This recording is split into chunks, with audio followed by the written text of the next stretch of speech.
Welcome. You're listening to Sports Econ 101, the show where we discuss sports topics from a business perspective. I'm your host, Edward Brown, along with my co-host, Russell Jackman. Not sure if Mike's going to join us. He still may be on assignment. We'll have to check with him later. At each commercial break, we're going to ask a trivia question, and because Russell just loves those miscellaneous trivia questions, we're going to do that because we're going to be talking sports all show long. So I figured for trivia, we'll just have some fun with some regular trivia. Couple of things that I have here. First of all, the A's. I think it's the death nail finally hit, didn't it? Today is the final game, or tomorrow is the final game in Oakland for professional sports. Tomorrow is the final game in Oakland for professional athletics. Yeah, can you imagine the Warriors? They lose the Warriors. They lose the Raiders.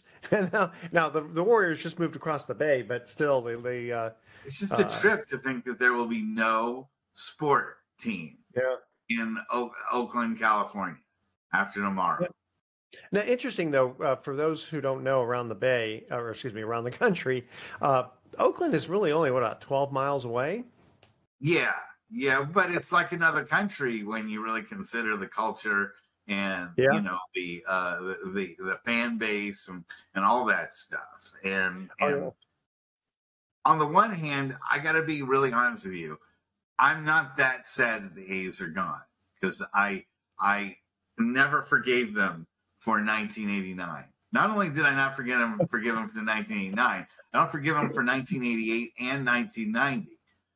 Yeah, it was tough for us Bay Area fans who were big Giants fans for '89 because they got swept by the A's. But I don't know, that's kind of they call it the Bay Bridge Series or the Bay Series. '88 was tough because of Kirk Gibson and the Dodgers. It is court-backed. I will go to my grave. Swear. Wait, hold on. Before you go to your grave, we're going to cut to a break. Stay with us. Sports Econ 101.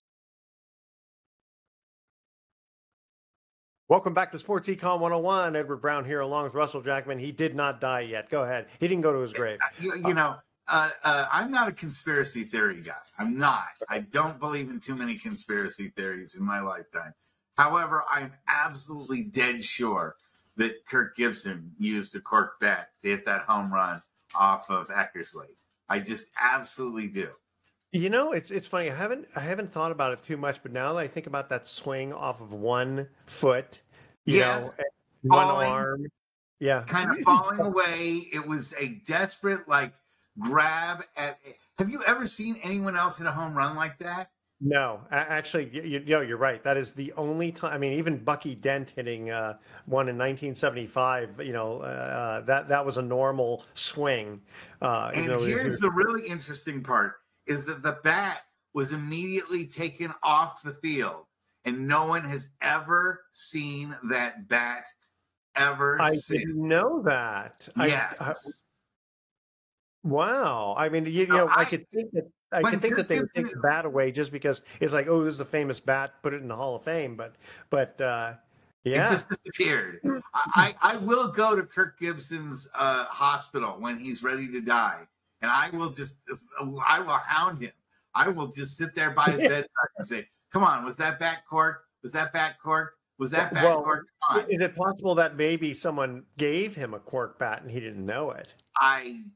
That's like the Houston stuff. That's like saying, the people didn't know Houston was cheating to win a World Series. I don't believe that at all. The big cork bat issue I remember was Sammy Sosa. But that wasn't just one swing. That was like and they caught him red-handed. They caught him. Actually did catch him red-handed. Whereas with the A's, there was just so much celebration that in the Kirk Gibson thing, there was just so much celebration that you couldn't tell. But what the A's should have done is they should have beaten the Dodgers, beaten Cincinnati, and lost to the Giants, and I wouldn't hate them so much. Yeah. Well, I remember hearing, I think Dave Stewart told us that the 1990 team, maybe it was him or maybe someone else was saying that the strangest thing was that their 1990 team was probably their best team. It was. And there's no way they should have lost to Cincinnati. In 4 straight. Yeah. that was one of the biggest disappointments that I've ever seen sports wise. When thinking that a team would go and just dominate another team and get swept by a team that clearly was inferior. I mean, you look at that Cincinnati team, and what are the big names that were on it? Really, I mean, Goofy Boy was the only real, Chris Sabo was about the only really big name from the entire team. Wait a minute, Sabo. What was his first name? Chris Sabo. Chris Sabo. Yeah. And was Eric Davis on the team at the time? I don't remember. I remember he was like a house on fire. I blanked out that entire team because I was so angry. I know. Beat the A's. Yeah. So I mean, but here we are. The league let the A's absolutely poison the water. They let the ownership just absolutely, put together an embarrassment of a team that it wasn't a professional team in the last few years. They're spending Shohei Ohtani personally earns more than the entire A's ball team. Yeah. His contract. The A's have never, I mean, even since Charlie Finley, after they won 3 World Series in a row and he started dicing up the team, they never spent money.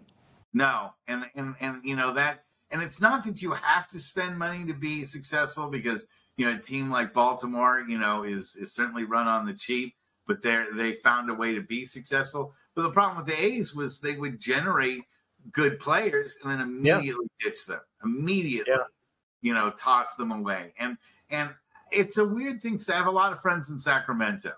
And so they are excited about the idea of the A's coming there.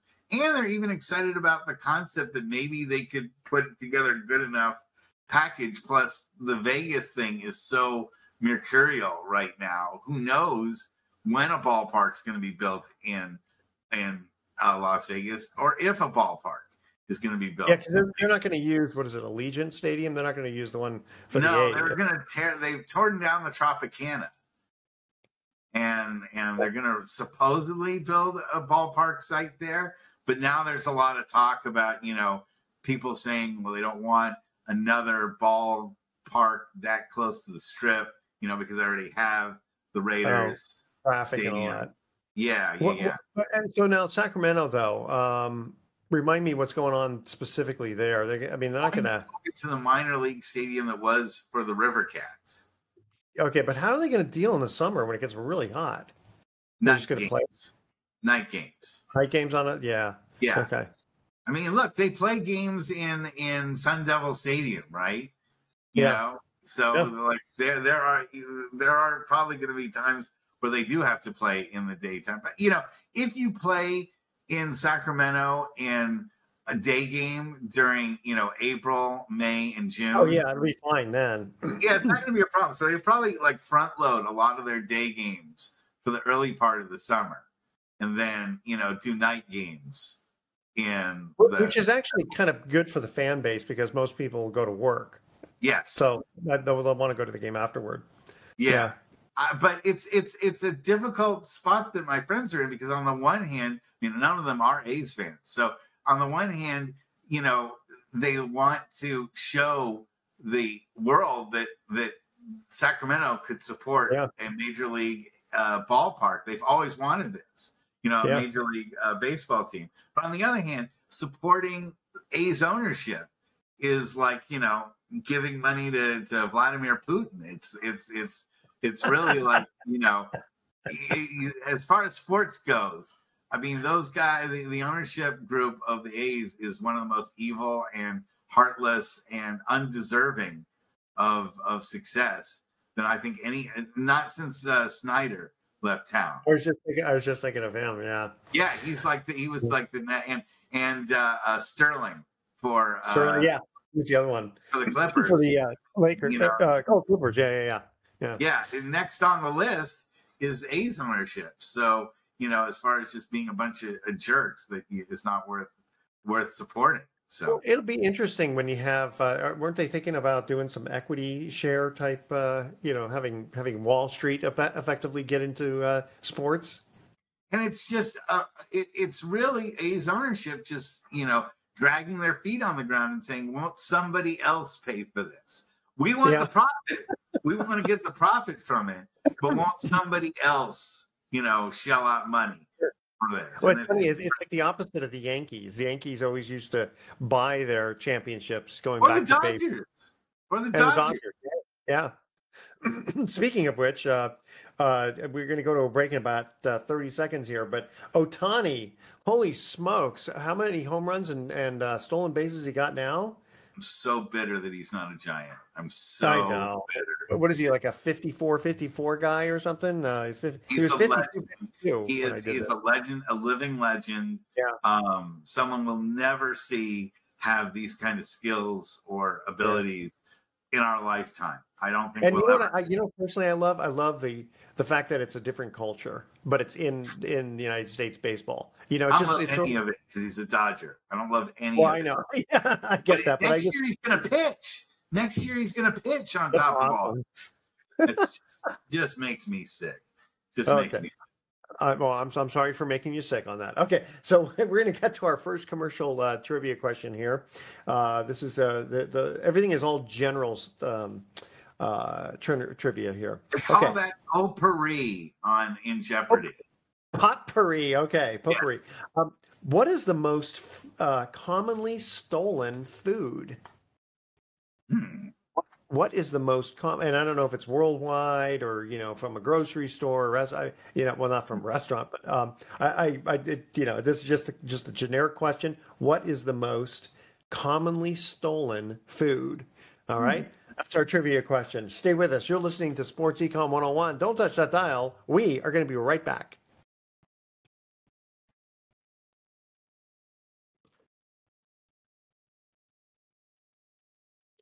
Welcome back to Sports Econ 101. I'm Edward Brown, along with Russell Jackman. And our first trivia question, which is the most commonly stolen food? I'm wondering how specific your answer is, so I'm going to just be very generic and say candy. No, it does start with a C, though. It's funny, if you were thinking of Les Miserables bread, that wasn't the answer. Actually, you ready for this? Cheese. Cheese. Now, some cheese I know is really expensive, but I wouldn't think about something that would need to be refrigerated as something that you would want to steal. Because then you go on a bus or you go on a train or something like that. It's gonna maybe get warm and spoil right away. Yeah, I think candy would be because you're right there at the checkout line. Kids, including mine, have stolen candy from the checkout line, and then I'm in the car and they're eating it and I'm like, where'd you get that from? I didn't buy that for you. So I got it from the checkout line. Yeah, but you're supposed to pay for it. You're supposed to put it in the thing. It was right there. I just got it. So it's there. It's here for free. See, now if the question was what's the most commonly food stolen from babies, candy. That would be the answer. But no, I'm surprised that cheese would. I mean, I know. Like Velveeta, you couldn't just pay for the Velveeta. Had to go Well, it could be some really there's some cheese that is very, very expensive. I don't know what kind, and usually it's the smelliest stuff that I couldn't stand. Well, you think that would get you busted at the checkout line? Like it doesn't say where, but I guess where else do you buy cheese except for a supermarket? Yeah, but I mean, come on. I mean, if you got Camembert in your shorts, I mean, people are gonna, and you're in an elevator or something like that. People are gonna know that especially if it's Limburger. Yeah, exactly. Either smuggling something, or you need a shower really bad. It's funny. So you actually do know what Limburger cheese is? Oh yeah, absolutely. So you're old enough. I don't even know if they sell it anymore. At least in the United States. No, you can find it in cheese shops, but it used to be a joke in old movies where they would rub Limburger in people's faces and people would pass out. I hadn't heard that, but one time, it's kind of a funny story. There was this one young girl who I don't know if she had a crush on us or whatever, but she was a real pain. And she was doing TPing the house and she wouldn't stop. And it was really annoying. So what we ended up doing was going to a specialty cheese a deli, and we found and we bought some Limburger cheese, and we duct taped it to her exhaust manifold on her car. Oh yeah, I've heard of that, Frank. I've heard of that, Frank. That was a good one. Yeah, apparently her dad was too happy. The car smelled for 2 weeks. Now, you see, folks, this is why you tuned in to Sports Econ 101 to find out how to strap Limburger to a car and stink somebody out. That's where we've connected with sports and money. We found a way to talk about Limburger pranks. So that says something. Maybe we really do need Mike here. Maybe we have thoughts for the day. Maybe we'll have pranks for the day. Yeah, but now we're proving why we need Mike here. He probably keep us from talking about. That's true. He usually keeps us on. Keeps us on track. On track. We had actually, there was one other prank I remember from guys used to do, and this is somewhat innocent, but they'd get for sale signs and put them in front of people's houses. Oh yeah, so that everyone gets before Zillow and before that's right, before Zillow, exactly. It's actually before computers too. Okay, so let's talk a little football here. First of all, there was a little thing in Yahoo Sports talking about kickers in the NFL. Are they too good? Should there be any rule changes? I mean, these kickers, kicking 50 yards is like a chip shot. Don't say that to Moody though. He missed that. He did mess up. Yeah. He missed that 55-yarder, which would have cinched the game up for the 49ers. Yeah. That was for us 49er fans, that was a pretty frustrating last quarter. It was, in my opinion, it was probably the worst regular season loss for the 49ers in modern history. I'm trying to remember. I think there was a couple others that would at least come close to matching that, but it was tell me which one it was, because not only did the 49ers lose a 14-point lead. Hold on. Not only did we lose a 14-point lead, not only did we lose again with a 10-point lead in the fourth quarter, which is something about Shanahan. I would say this to Mike Shanahan, that when you're up by 10 in the fourth quarter, just go ahead and get a safety. So it's 8 points, and maybe you'll win the game. No, I say, no. How about just go into the stands and hand the coaching off to somebody else? Yeah. I mean, but there's something about it being 10 points. Okay. Do you know he's lost 5 double-digit leads in the fourth quarter so far? And that's just really ridiculous. Now, not only did we lose that, not only did we lose to the Rams, who already beat us in the final game of the season last year, not only did they beat us with a totally patchwork receiving core, and not only that, but we lost Hargrave for the rest of the season. Yeah. I don't know if you heard about it. I'm very frustrated with our secondary. They'll have like one good play and 10 bad plays. Charvarius Ward giving up a 50-yard reception, plus the pass interferences, plus letting them get a 34-yard return on the punt. In the fourth quarter, it all broke down in so many different ways.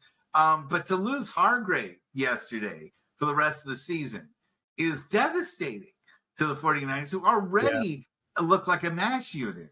Pretty much, when's McCaffrey and Kittle coming back?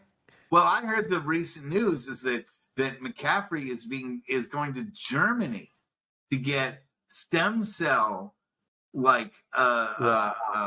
work done on his knee and his Achilles, on his calf and his Achilles. Gee. And that is one of the most mystifying injuries maybe in sports history. I mean, McCaffrey had not played 1 second of football from the moment he finished in the Super Bowl. Okay, he didn't play at all in practice. He didn't play at all in preseason, and he's still hurt. And not only going through injured reserve now, but they're flying. As Tom Tolbert, who's the local sports host here, said, if things were okay, why is he flying to Germany to get treatment done? You don't fly someone out. No, because you're right. In the Bay Area, you've got Stanford Medical and all that. Yes, if you're going to Germany and it's week 4 and you're flying out to Germany to get help, I have a feeling he not played all this season.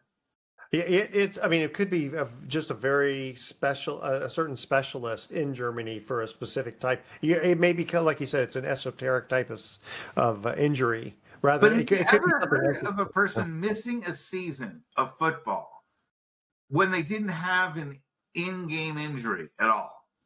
That I don't ever remember. Yeah, when did they say that he got hurt? He didn't play at all in the preseason. He didn't play at all in practice. They didn't play him at all during practice. Sometime between the Super Bowl and the Yes. preseason. Huh. And he got married, so I don't even know where he'd get time to get hurt. Unless all that time in the bedroom. Yeah, unless he got hurt. He got hurt in the bedroom. Yeah. Yeah. I mean, but I really don't know that. People just say that he hurt himself working out, and I can understand you hurting yourself working out. I can't understand you being out for 4 months from an injury that you did. It depends what it is. Now, at someone McCaffrey's age, he's a lot younger than I am, so Right. he could heal. But guys our age, I did squats the wrong way, and I literally have to have cortisone injections every quarter because of it. Well, I would think, but we never heard anything about that. We never heard McCaffrey hurt himself really bad working out, and he was bench pressing, and the weights fell on his knees or something. No, I understand. But when he was with Carolina, didn't he get some injuries? Yeah, it was knee stuff, though. It was not his calf. It was not his Achilles. So okay. It's a different part of the body. So yes, he did get hurt, but it wasn't the part of his body now that's just completely out of it. It's a real mystery to me. I've just never heard of someone being hurt this severely without it being an in-game injury. Yeah. Well, like you said, I mean, if he goes to Germany, gets some special treatment, he really could be out the whole season. Look, he's going to be out the whole season because I picked him on my fantasy football team as my number 1 overall pick. I'm guaranteeing you that. You know what? Russell, you should look at my fantasy team. You have to stop choosing all the 49er, any 49ers. Dude, I have to stop choosing, period. Do you know I have Austin Eckler, who got knocked out with a concussion? I have Devontae Smith, who got knocked out with a concussion. I have Raheem Mostert, who only played 1 game, and he's been hurt. I also have Purdy, who supposedly got back stiffness, and Justin Herbert, who's his backup, also is questionable. So you should, first of all, you should just pick kickers only, and he's the one guy that is actually playing really well for me. I have Gruppy for New Orleans, and he's like, okay. So are you writing off the season already? You know what? I'm 2-1. I don't know how. I have no idea. Okay. And the only game I lost by 2 points. Wow, so not bad. So I have no business being 2-1. Okay, hold on, stay with us. Okay, here's our next trivia question: is what do you call a startup company that's valued over $1 billion? What do they call that kind of a company? There's a certain name for it. All right. Okay. Sports Econ 101 will be right back. Don't touch that dial. Welcome back to Sports Econ 101. One more time, I'm Edward Brown, your host, along with Russell Jackman. We're hoping next week Mike McDowell will be back. Second trivia question: what do you call a startup that's valued over $1 billion? A unicorn. That is correct. You are 50. You are batting 500, my friend. Okay. So, if you do that, you wind up being in the Hall of Fame in baseball. That's true. That is true. It'll get you a couple $1 million contract in the NBA. And if you've got a completion percentage like that, you'll be the next quarterback for the 49ers. That is true. All those are true. Yes. The Niners are in desperate shape. Let's see. Just for some reason, I was thinking about Garoppolo. He did retire, didn't he? He's not on any roster. But, I wouldn't be 1,000% sure that some team doesn't have a super desperate situation occur to them, and then they don't maybe get on the phone and call. You look at Miami is a perfect example. Okay, Tua is out. Then their backup quarterback got hurt. during the game, got a chest injury. And so they're down now to their third stringer. Well, I heard they were going to ask for Russell Jackman, but he's got a hurt shoulder. Yeah, well, I could try my left arm and see how they do. But it's a situation like that could, Garoppolo's phone might start ringing, and he can get a shot to go to Miami because, look, we saw Andy Dalton get, brought in from mothballs. Yeah, and he's doing pretty well. Yeah, so you just don't know, and Geno Smith, got a second chance at life. So Garoppolo, I never say never on a guy like Garoppolo because I think some teams are going to get desperate. And that was one thing, too, that people are bringing up is that there's just a huge number of injuries this year. Is it because of the shortened preseason or is it just because? I don't think so. Is it because that crummy artificial turf that they've got now that, people are really complaining about and said, they say is really hard on a lot of players when they, it doesn't give them the kind of grip they need with their feet. And when they hit the ground, apparently it's very, the surface tension is really tough. And so they say, it's really stiff, isn't it? I mean, that was one of the problems, turning ankles and stuff like that. Well, they have those little pebbles. They have the little, quote unquote fake dirt, but apparently that is almost as hard to get a grip on as the old style artificial turf. I mean, if you look back on like artificial turf, like when you go like to the hardware store and you see the fake grass that they have, you go, God, guys are actually playing on that and they're actually, taking falls on it and stuff like that. The old style artificial turf was just, I mean, people said it was like razor blades when you'd scrape across it. It just was, that hard plastic almost that you would be, walking on that. A fake turf was just so rigid. But I'm not sure the new turf is any better because of all the injuries people are getting from it. Yeah, I mean, they have like it's like chopped up tires. That's what all that black. Yes. And so it's supposed to be a little bit softer on your. But you look at like guys that had to deal with Minnesota. I mean, and when people go to the Meadowlands and back when the Rams were in the St. Louis Dome, people complain that and there were a lot of instances where guys would come out of those games and there'd be 4 or 5 guys injured after a game like that. So and you're talking so much money for these players and how it affects TV ratings and all that.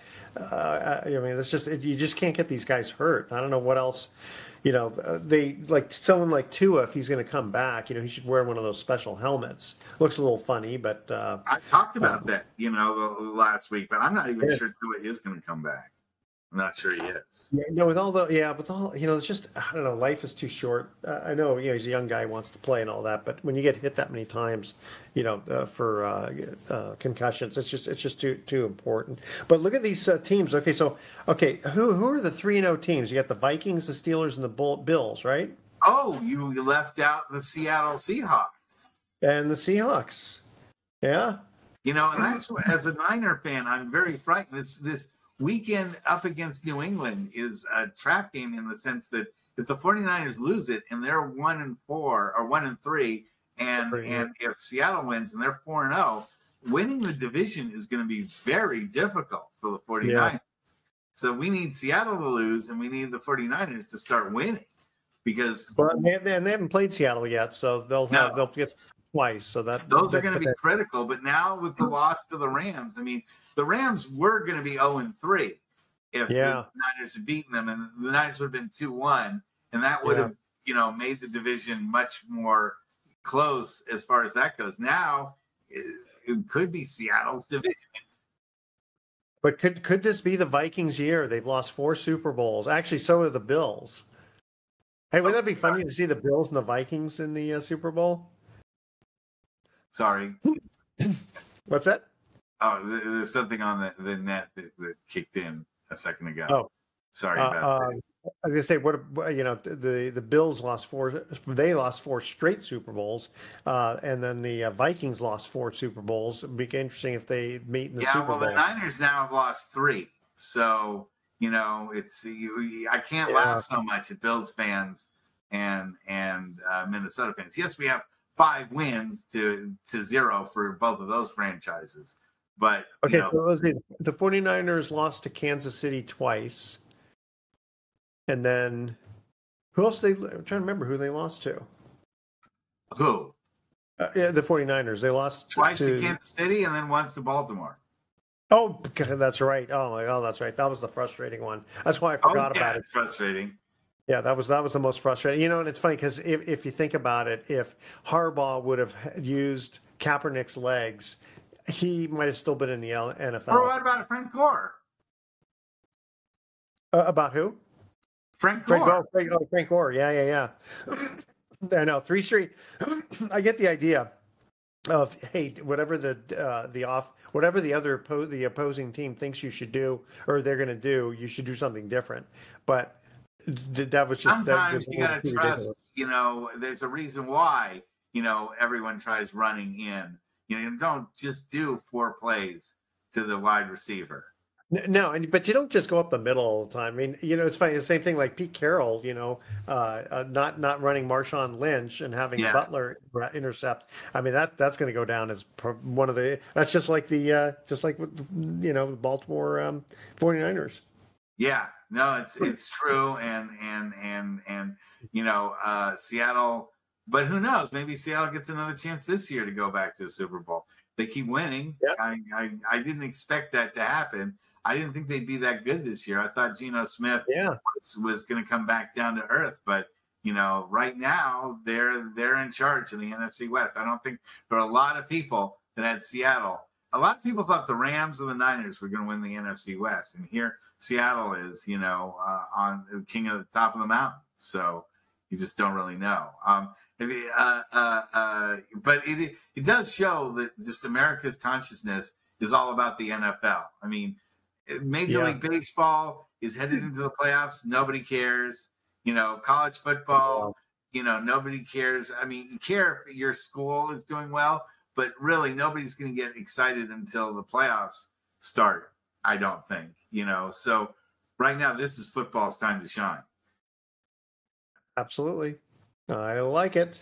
Except I'm looking forward to the NBA season now with all the injuries the 49ers have. I just don't think it's going to be their year this year. I really don't. It's going to, even if you say, well, they could, get healthy by the end of the year, things like this don't happen to teams that win a Super Bowl. They don't have like half their team injured in the first 4 weeks. No, I mean, and Mason's doing a great job. And then, Juwan Jennings had a great first 3 quarters. But Ayuk and Ayuk and Trent Williams are showing what happens when you miss a preseason and you miss all practice.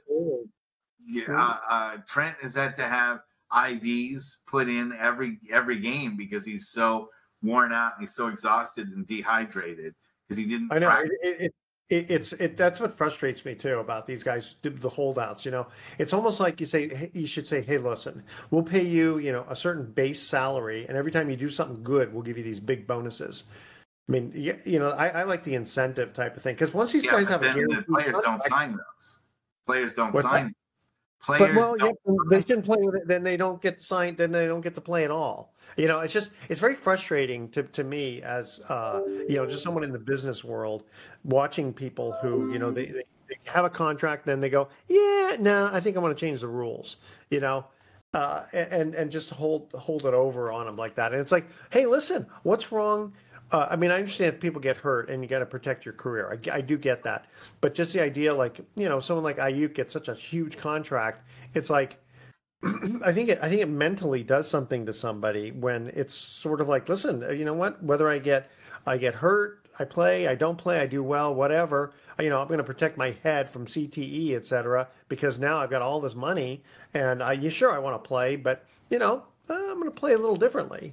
But the other side of it is look at how much money these teams are making. I mean, the NFL is not, a losing proposition. I mean, all these teams are, you look at the Cowboys, who haven't won the Super Bowl since 1993, and they were valued at over like $8 billion or something like that.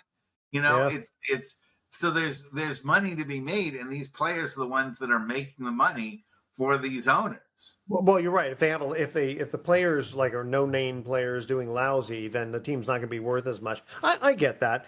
I don't know. I'm sure that there's a somewhere in the middle. Again, I don't mind. Like, what would happen if let's say someone like IU, right? They say, listen, we're going to pay you, $2 million a year, but for every well, of course, every catch is tough because then you're going to tell the quarterback, keep throwing to me. Like for every win we get and every X we get, all these incentives. I just like the idea that but players don't always sign those, and that's why it went on for so long. But the thing is, what winds up happening is that the players usually get their way anyway, Sure. And so the 49ers needed to put it on themselves instead of playing this brinksmanship and having these guys missing the entire preseason and all of practice. The 49ers need to say, are we really serious about this? Or are we just going to play around? If we're just going to play around, we may be costing ourselves a shot at the Super Bowl. If they really wanted to make the Super Bowl this year, Trent and Ayuk should have been practicing and playing in preseason. Yes. And they shouldn't have been messing around with, really, when you look at Ayuk's deal, all of the preseason and all of the practice was missed over about $3 million. Wow. When you think about a very good point. You know what? You're right. It's like, while you're still in negotiations and all that, don't hold out. Just continue to practice. If you end up not playing, okay, but, it's not going to change the team that much from the we practiced with them and now not going to be using. 49ers offered Ayuk 27 and he wound up signing for 30. So all of that was over $3 million and a guarantee. Good point. Yes. Good point. Very good point. All right, we're going to get to our third trivia question here. What is the deadliest insect? Oh. What is the deadliest insect? Oh, you know this one too. Wow. It's my least favorite creature in the entire universe. If I'm right. All right. Audience, stay with us. You're listening to Sports Econ 101. Don't touch that dial. We'll be back with some closing comments.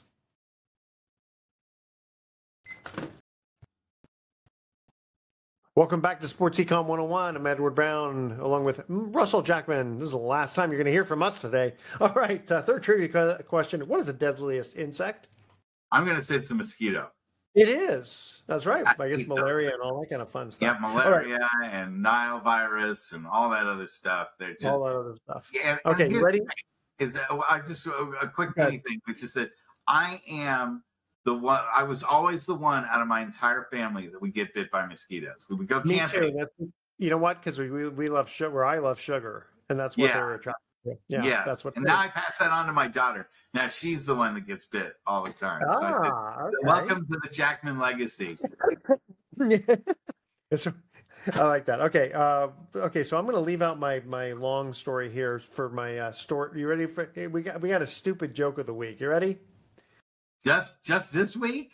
Just this week. Yeah, that's right. So last week I got a refrigerator for my wife. I thought it was a pretty good trade, right? Dun, dun, dun, dun, dun. Oh, okay. You like that one. All right. Okay. Well, actually, maybe we got a little time for this one. Ready here? Okay. So I urgently needed a few days off, but I knew that my boss would not allow me to take a leave. So I thought maybe if I act a little crazy, he'd let me take a few days off. So I hung upside down on the ceiling and made some funny noises. My coworker asked me what I was doing, and I told her that I was pretending to be a light bulb so the boss would think I was crazy and give me a few days off. A few minutes later, the boss comes into the office and said, "What are you doing?" I told him I was a light bulb. He said, "Man, you're clearly stressed. Go home and recuperate for a few days." I jumped down and walked out of the office. My coworker started to follow me, and the boss asked her, "And where do you think you're going?" She said, "I'm going home too. I can't work in the dark." Okay, I thought you'd like that one. All right, audience, tune in next week to Sports Econ 101. We're going to be discussing sports topics from a business perspective, asking more trivia questions. Thanks for listening. On behalf of our team, I'm your host, Edward Brown. We'll see you next week. Adios. So long.